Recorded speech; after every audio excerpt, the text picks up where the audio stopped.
We're on? We're on. Okay, if I could, I'll call the regular meeting to order, and we'll start with the flag salute, please. I pledge allegiance to the flag of the United States of America and to the republic for which it stands, one nation, under God, indivisible, with liberty and justice for all. Okay, thank you for that. Could I get a motion for approval of meeting agenda? I'll motion. Get us, any discussion? All those in favor? I will make a motion that the Central Square Central School District Board of Education hereby approved, no, that was the one we just did, I'm sorry. I will make a motion to move into a public hearing district-wide school safety plan for 2026, 2027 portion of the school board meeting. Can I get a second? I'll second. Any discussion? All those in favor? Okay, Mr. Calabufo, I think we're going to get a presentation one last time. Is this it? The final presentation The final before she retires. Take it away, Miss Ladd. Afterwards. You're right. Oh, tonight is our public hearing for the district safety plan. So I just always put together a little presentation so that we actually have something to say. We've had a public hearing. The district-wide safety plans are put together. They're a comprehensive multi-hazard school safety plan that covers all the buildings, crises, emergency responses, and what the management at district level does. It's developed by the school-wide safety committee. The committee's made up of all the various stakeholders that are here on the document. It came into being in 2000. It's part of the SAVE legislation. So there's education law and commissioner regulations that jurisdiction it. It's supposed to help us prevent and minimize any effects of violent incidents and emergencies. And it's a way to coordinate school districts with our county resources, our police, our fire, our rescue. The district safety plan includes the code of conduct, the public employer emergency health plan, the standard response protocols, the workplace violence prevention plan, and the code of conduct. I think I left that out. And then also in these requirements are the building level emergency response plans. Once the district safety plan is approved, which I'm thinking we will do tonight, we will put these out. They will be new for the for the 26-27 school year. And when school starts, the building level response plans will be done at the building level. And those are not privy to anybody else to look at except the people involved. Annually, the requirements are for us to adopt a plan by September 1st. We have to hold a public hearing, which we are now. It has to be available for review for 30 days. It was advertised, Pearl puts it out, that the public hearing is going to be here tonight. After tonight, we will post it on the website. It doesn't contain confidential information. The building level emergency plans do, but they're secure.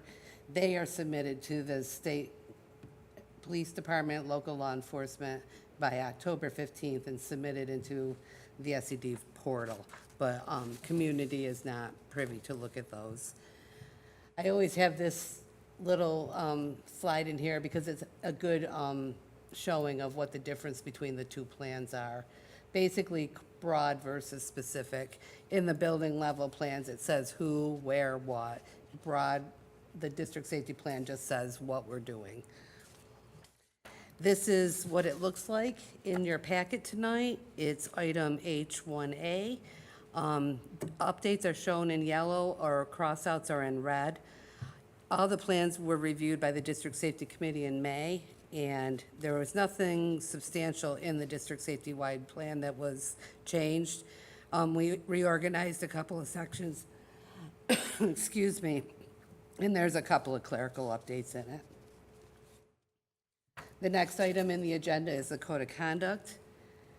It's what this one looks like in your plan. It's item H1B. The code of conduct is really the only one that has any significant changes. Aaron met with the various parties and revamped it to comply with some new updates and regulations regarding terms and discipline requirements. And they put that together in time for it to be reviewed by the District Safety Committee. And all of those changes are shown also on the document. They're crossed out or in red. Once it's approved tonight, the code of conduct, all of these actually will be posted on the website. The Public Employer Emergency Health Plan came into being basically due to the pandemic. It was done in 2020, and this is what it looks like. It will be on the website, and it's in your documents tonight as item H1C. It pretty much mirrors what happened during the pandemic. It's putting together our procedures, what we're going to do if a declaration of public health emergency is declared, who's doing what, who's essential, who's working, who's remote, how are we, educating the students, all of that, which it's basically formalized what already happened for future if it happens again. The Workplace Violence Prevention Program is the newest requirement. This actually, it's item H1D tonight. This actually has been in the private sector for many years, and in 2023, the governor signed a law extending it to cover elementary and secondary public education and BOCES. So we put this together, actually Dave Maestri did a couple years ago in '24, and basically it gives us guidance on workplace violence, how to report it, how to recognize it, and what to do if it occurs. There's no changes in this document except for a couple of clerical updates. This is the emergency response poster. This was updated by the state, SED, in June of '25, so effective July of '25, we have to make sure that all the schools have the updated version. It basically changes the terms slightly. It's shelter in place, hold in place, evacuate, secure lockout. That's the one that really has changed because we used to say lockout, and people confused it with lockdown, and then lockdown, which is the major one. All of these are on your board packet tonight for your review and consideration for passing. Is there any questions?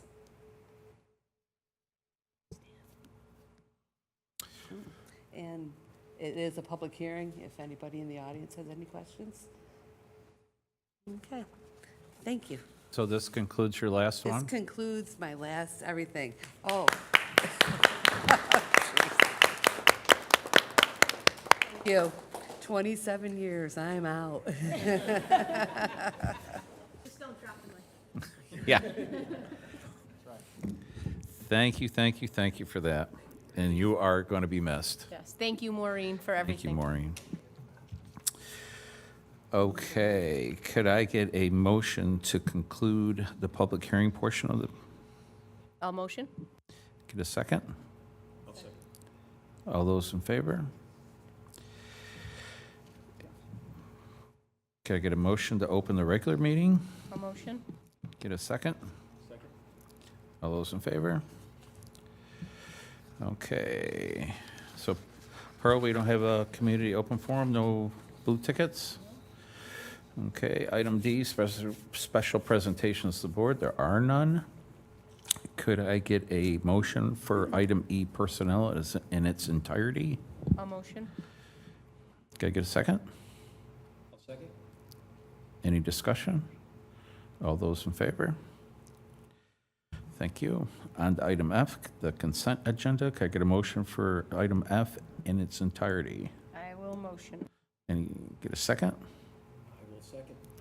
Any discussion? Just a question on the calendar. Was there any actual changes, or is it just adopted? F9? Testing, right? Yes, whoa. That's us. It's like from above. The elementary math teachers asked to have the math assessment moved a little bit later so that they can cover more content rather than having it, having it early. So we just flopped the math and the science.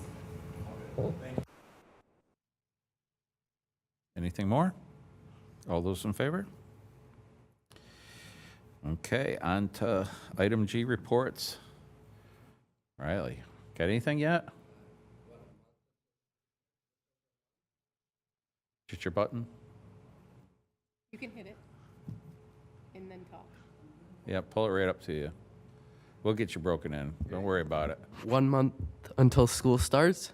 How's everyone feeling? Everyone excited? We're excited. We're excited. I'm excited. I'm ready to have an actual report. It's all right. That's right. Now shut your, Okay. That's why we have the summer meetings. We'll get you all broken in. You don't have to worry about it. Board members report. Does anybody have anything?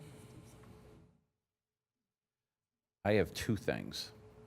One is Pearl needs registration for the Board Members Association Conference in October, right? It's in Buffalo. Yeah, it's And big for lobbying for aid. so if you could let Pearl know, you can put me down, Pearl. I will go. Pearl, what's the dates? That, Sunday? is that open in deer season? I could tell by your face. Ouch.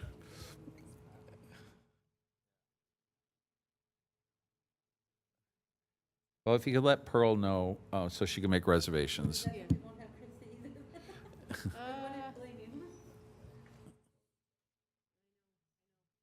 Pearl, is there, when you need the end, I have to start.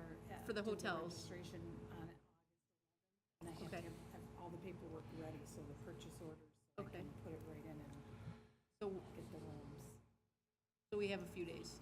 Okay. Can you send a reminder, just in case certain people like myself forget to let you know?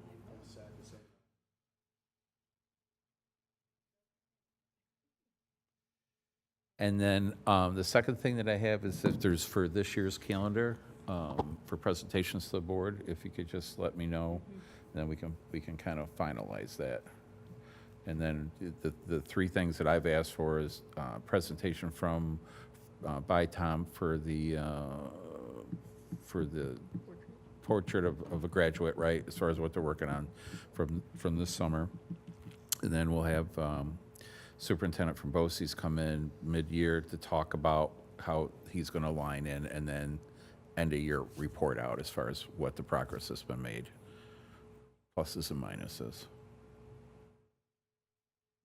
Anybody else? That's all I have. Like, we already have update on the data for the AD. I can make, Yes. yep. Yep. Okay. All right. Aaron's wonderful presentations are already on there. Oh, yeah, well, of course Aaron's going to be there. It's just a matter of how many times you're going to do the data reports. 4 We're just times, making sure right? that you have the data reports on the calendar. Like the reading data and, yeah. I know you don't know what we're talking about. Okay, on to Tom. So, a couple of good announcements. I'm actually going to have Aaron do the first one. We're thrilled. We talked about Connects Care before, and we were going to do a whole build out to have community health care right in our schools. We kind of hit the pause on that because that would require significant build out. And when our original budget had failed, the last 2 budgets ago season, we chose to hit pause on that. However, what we're able to do right now is going to be a huge benefit for families, and I will have Erin explain that she's done a lot of work with this, working with the woman from Connects Care. Go ahead, Erin. So last year, I had reached out to Connects Care to try to get dental, knowing that the health side of the house wouldn't necessarily happen because of the building structure that would need to happen. I reached out to find out about the dental side of things, because that is a different type of program where there is no cost to our families due to insurance and how Connects Care works and does their billing and all of that stuff. So we had a great meeting, we had a plan in place, and then their funding kind of stopped. Well, they have received another grant, so they are ready to go, and the minute they got awarded that grant, they emailed us and said, we're ready. So we just met with them the other day, along with 2 elementary principals, and we are going to be bringing the dental side of things to our families and our students. Our day will be Tuesdays, and it will go to a different building each Tuesday. Some of it will depend on enrollment, so if a certain building has more and they're trying to get the kids, they said that they could clean about 15 students a day, depending on how the child responds to dental work being done. But they will do cleaning, they will do x-rays, they have a little handheld x-ray thing, they will do that, the sealant or bonding that they have to try to prevent cavities, but then they also work on the enrollment process with insurance. And if kids don't have insurance, they will help the families get it, because every child is eligible for insurance. They will also, if a child comes in and has, a tooth issue, they can help get them seen at the actual facility, the real Connects Care for the dental work. And then they follow up with the 6-month appointments and anything else that works. So it really is a benefit to our families who can't necessarily always get to the dentist. And they do things within the classrooms to try to get kids more comfortable going to the dentist. So really looking forward to it. We've got some numbers and paperwork and stuff that they have to file that we're getting them, but this will be starting. They're hoping to start around the beginning of October. They'll be in some classrooms. They'll be at open houses to promote, answer any questions, get people enrolled, and we'll just keep building it. So exciting. Yes, thank you, Aaron. So I talked to some of the superintendents like Fulton, New Mexico, and APW that have it in their schools, and they said, so for the families that don't have insurance, they still do all of the stuff. So they can't really say, hey, it's free. It's free for those families. It also doesn't cost the school any money. That's on Connects Care with their grants and whatnot. First, they start with the people that have insurance. First they start, if a person has insurance, they take that, but if the person doesn't have insurance, there's no stopping that. Like, they still do the procedures and everything like that, which is wonderful. They love it in the other districts. We're really excited about it. The end goal is to ultimately have what the other districts have, where it's not just dental, which is a huge opportunity for parents to not have to pick their kid up, to drive them, to have to get an appointment. It's done right in the schools, which is wonderful. Where will they be doing the cleanings at? Is it in the nurse's office? Well, nope. So go ahead, Aaron. So it only has to be in a room that either has a sink or is close to a bathroom. So if we have, an example is like a related service provider that might travel between buildings. If they're not there on a Tuesday, then they can use that room. Hastings Mallory has, their nurse's office is really big and they have a separate section. They could use that room. They could also use like the nurse, and they have like the curtain, so that it's just private for the kids. But it doesn't have to be in the nurse's office. It just needs a room that is located near a bathroom or has a sink in it. Chair with the water, it's a whole Yep, portable it's the unit mobile that they rent. dentist. It's pretty cool. Do we have an employee of the district that's with the student while they're going through? So that's what they said, that if it's really young, the parent has the right to be able to come with their child, make them feel more comfortable, but also we're thinking it was Aaron's idea, like a counselor or something that makes the student feel comfortable when being there, because typically a little kid is with their parents. So first and foremost, if the parent can be there, interesting enough, even the young ones in the other districts, the parents like the idea to be there, but only like 10 parents out of the hundreds that went through actually did it, because they knew that, to your point, there's a counselor or social worker that the kid would feel comfortable with. Okay. Yeah.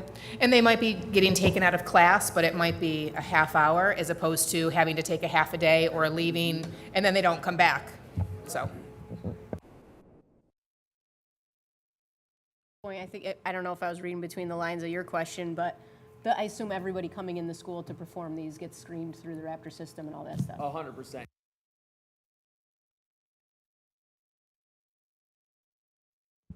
Next thing, what I would like to do is Ted's been working a lot with a company about a stand. It was actually Ted's idea of to have a chat bot on our website that would be able to draw information, and not only from our district website, but what Ted noticed was some of the questions. Ted peppered it with thousands of questions. If it had a pull from elementary or middle school, it was isolated to, like, an elementary wasn't pulling it, so Ted worked with them, and now it is. So if someone, as simple as, well, what's lunch today in this building? When does school start in this building? When does it end? Is today an A day? Is it a B day? How do I register my child? What are the required vaccinations? All of that the responses is like 5 seconds. Ted's been working with them. It's pretty amazing.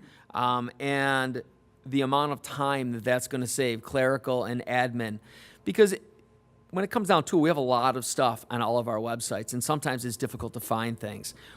We're finding it difficult to be able to trick it and not be able to find it. That's how good this technology is.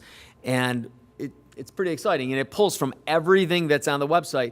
But Ted, explain what you were talking about, what it's forcing us now to do. Sure. So one of the things that I just had a call with the company and with our hosting company today to talk about our communication strategy as a district, because if you remember last year when we launched the new website, we did a survey, right? So we sent a survey to students, to faculty, and to parents, and what we get is the responses of what information people perceive that they would need. This is going to allow us to start to generate additional data, which is what are people actually searching for that is not on our website. So it really begins to fill in a void for us in our communication strategy and look at, where are the thumbs up when people say, hey, that answered my question. But most importantly, what are people looking for that aren't on our website? And then how do we begin to strategize to put that on there? Kind of funny, I had our PR specialist on the call today, and he sat there and he said, guys, this was the easiest meeting I had all day long. And I said, Jordan, just wait.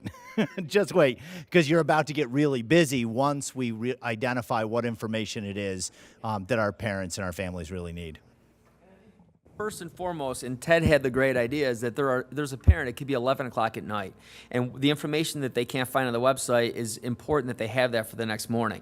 You're not going to get an email response by a staff member that late, but with this, you do. And Ted has been really testing it, and it got incredibly, the first rendition of it, I was like, no. Then Ted worked with them, and now it's pretty remarkable. So kudos to Ted, and it's going to help huge with goal number 4 is improving communication between the district and the parents. It's going to be great. That concludes. And thus concludes my superintendent report this summer. Fantastic. Okay, can I get a motion for item H in its entirety? I will motion. Here's a second. Any discussion? All those in favor? Okay, on to item I. Can I get a motion for adjournment? I will motion. Okay. Any discussion? All those in favor?